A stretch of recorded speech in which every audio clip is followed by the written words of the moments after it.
So mga tol, mag-iisang linggo na nga po ang nakakalipas mula nang ipatawag ng GAB or Games and Amusement Board ang Casimero Brothers dahil sa reklamo sa kanila tungkol sa game fixing. Nag-umpisa po kasi yan mula na matalo si Casimero noong October 25 sa Kyrgyzstan kontra dito sa Japanese na si Kyonosuke Kameda. Pagkatapos ng laban, sinabi ng kapatid at head coach ni General Casimero na si Jason Casimero sa live na nagpatalo daw sila para sa plano. Pero depensa naman po ni Jason Casimero na mali lang daw ng pagkakaintindi ang mga tao dahil Bisaya daw siya, hindi daw ito fluent magtagalog. Ang ibig daw kasi niyang sabihin, baka daw natalo sila dahil may malaking plano daw sa kanila ang Diyos. So nakarating po ang reklamo sa kanila sa GAB at pinatawag ang Casimero Brothers sa GAB noong mga nakalipas na linggo. So may sagot na nga po ang GAB mga tol tungkol sa Casimero Brothers. Ayon sa ulat sa Daily Tribune na sinulat ni Nick Guangco, sa caption pa lang po ng ulat, sinabi po dyan na green and go. Ayon sa nilalaman, pinayagan na umano ng GAB na lumaban si Casimero sa December 27. Subalit nilinaw po ng GAB chairman na si Rivera, patuloy pa rin daw ang investigasyon tungkol sa game fixing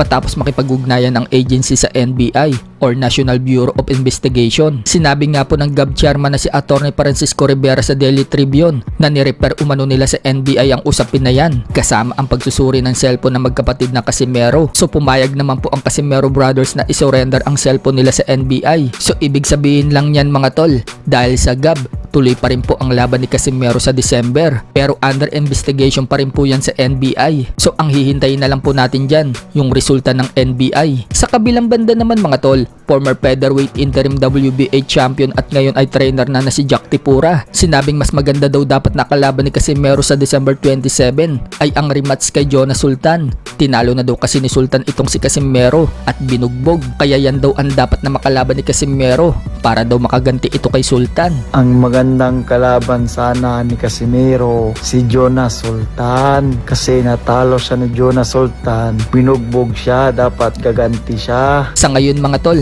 ang kumakalat na balita na kalaban ni Casimero ay itong si Japanese Tomomichi Kushi. May record na 11 wins, 5 losses and 2 draws with 5 knockouts. Pero hindi pa po official yan mga tol dahil wala pang inilalabas na official announcement ang promoter ni Casimero. Sa iba pang balita mga tol, 11 araw na nga lang po lalaban na ang anak ni legend Manny Pacquiao na si Jimwell Pacquiao sa California, USA. Pro debut nga po yan ni Jimwell mga tol. Kalaban niya ang kapwa bagitong si Brendan Lally ng US. Sobrang tutok na tutok po si Manny Pacquiao dito kay Jimwell. Tinuturuan pa nga po ni Manny Pacquiao ng teknik si Jimwell. Sinabi ni Pacquiao na pangit daw tingnan kung 1-2-3, 1-2-3 lang daw ang suntok, pero kung ang suntok mo daw sa shadow boxing 6-8-6-8, pagdating daw sa tunay na laban 4 hanggang 5 daw ang mabibitiwan mong suntok. So yan po ang payo ni Manny Pacquiao sa anak niyan si Jimwell.